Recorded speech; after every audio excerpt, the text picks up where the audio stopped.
नमस्कार दोस्तों, स्वागत है आपका हमारे YouTube चैनल में। दोस्तों, आज हम बात करेंगे कैशलिंग की। कैशलिंग में क्या-क्या रूल्स होते हैं और हम इसे किस तरह से चलते हैं। क्वीन साइड कैशलिंग क्या होती है, किंग साइड कैशलिंग क्या होती है, क्या-क्या चीज़ों का ध्यान रखना होता है कैशलिंग करते समय, उन सब चीज़ों पे हम बात करेंगे। दोस्तों, जैसा कि जो हमारी पिछली वीडियोस थी, उसमें हमने एक बेसिक लेवल से हमने स्टार्ट किया था कि कैसे बोर्ड को सेटअप करते हैं, क्या रैंक होती है, क्या फाइल्स होती है, स्क्वायर्स की नेमिंग हम कैसे कर सकते हैं। उसके बाद जो हमारे पीसेस होते हैं उन्हें कैसे मूव करा सकते हैं।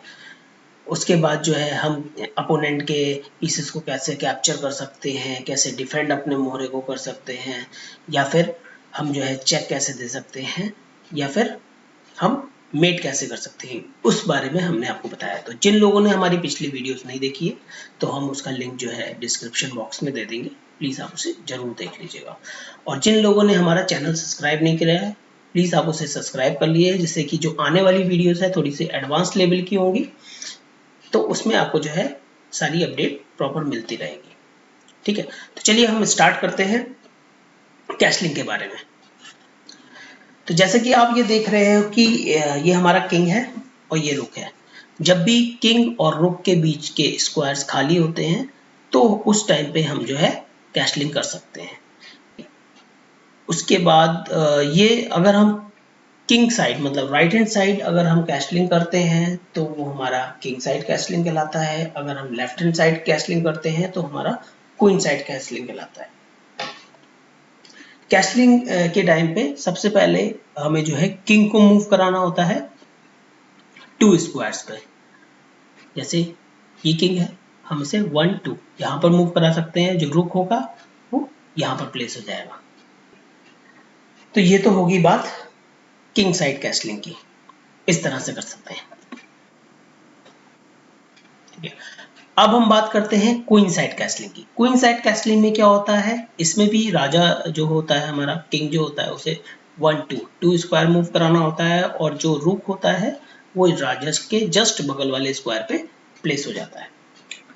अच्छा, हमें ये चीज ध्यान रखना है जब हम बोर्ड पे खेलते हैं तो उस टाइम पे जब भी हम कैशलिंग कर रहे हैं तो हमें जो है किंग को सबसे पहले मूव कराना है। ऐसा नहीं है कि हमने पहले रुक उठा कर रख दिया उसके बाद किंग रख रहे हैं। अगर रुक उठा कर रखेंगे तो हमारा वो गलत मूव कहलाएगा, फिर हमें रुक चलना पड़ेगा, उस टाइम हम कैशलिंग नहीं कर सकते।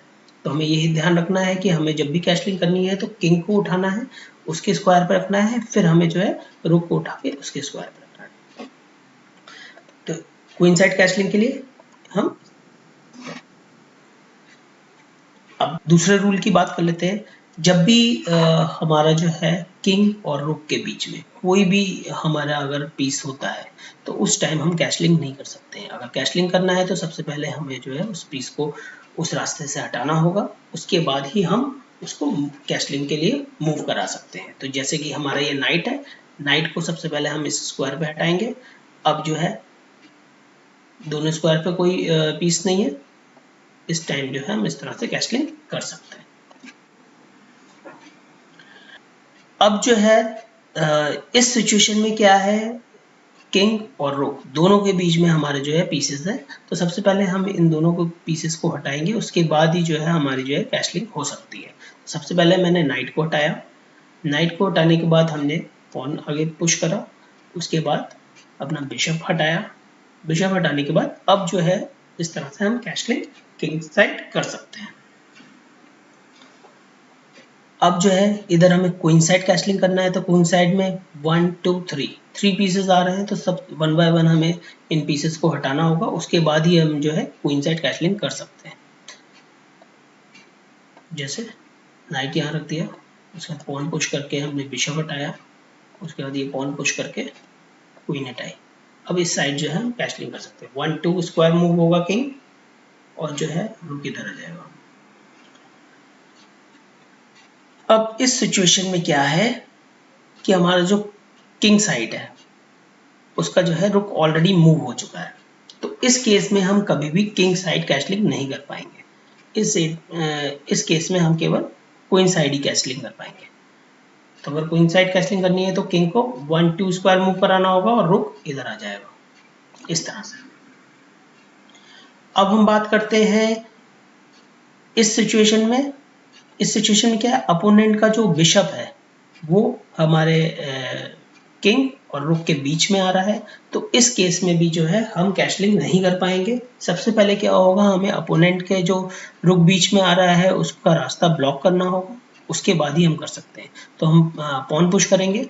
अब जो है ये रास्ता ब्लॉक हो चुका है, अब जो इस तरह से हम कैशलिंग कर सकते हैं। हमें अगर जो है किंग साइड कैशलिंग करनी है तो क्या करना होगा, सबसे पहले अपना बिशप हटाना होगा। बिशप हटाने के बाद जो है अपोनेंट का नाइट हटाना होगा, ठीक, इन दोनों चीज़ों को हटाना होगा। तो हम अपने बिशप से जो है नाइट को कैप्चर कर सकते हैं, और अब जो है दोनों स्क्वायर के बीच में कोई पीस नहीं है, इस केस में हम जो है कैशलिंग कर सकते हैं। अब ध्यान रखने वाली चीज़ ये है कि अभी जो अपोनेंट का जो बिशप है वो हमारे रुक पे प्रेशर बना रहा है, इससे हमें कोई मतलब नहीं है, क्योंकि जो कैशलिंग होगी उसमें राजा को ही ध्यान रखना होता है। तो इस केस में हम कैशलिंग कर सकते हैं। अगर अपोनेंट जो है हमारे राजा को चेक दे रहा होता है तो चेक देते समय जो है कैशलिंग नहीं होती है। इस तरह से हम कैशलिंग। अब इस सिचुएशन में क्या है, अपोनेंट के 1 2 3 4 पीसेस जो हैं हमारे कैशलिंग चांसेस रोक रहे हैं, और हमारा जो एक पीस है वो हमारे जो है रुक और किंग के बीच में आ रहा है। तो सबसे पहले हम जो है अपना नाइट हटाएंगे, उसके बाद जो ये रुक है उसे हटाना है। तो यहाँ पर हम इस तरह से जाके इसे कैप्चर कर सकते हैं। फिर अपोनेंट के ये 2 बिशप है, ये और ये स्क्वायर जो रोक रहे हैं, तो इन्हें हटाना है। तो हमने क्या किया, इसको कैप्चर कर लिया। अब जो है एक बिशप अभी और रास्ते में आ रहा है, तो उसको जो है उसका इस तरह से रास्ता हम रोक सकते हैं। तो अब क्या है, किंग और रुक के बीच में कोई नहीं है, इस तरह से कैशलिंग कर सकते हैं। दोस्तों आशा करता हूँ ये वीडियो आपको बहुत पसंद आई होगी। प्लीज़ हमारे चैनल को लाइक और सब्सक्राइब जरूर करें। धन्यवाद।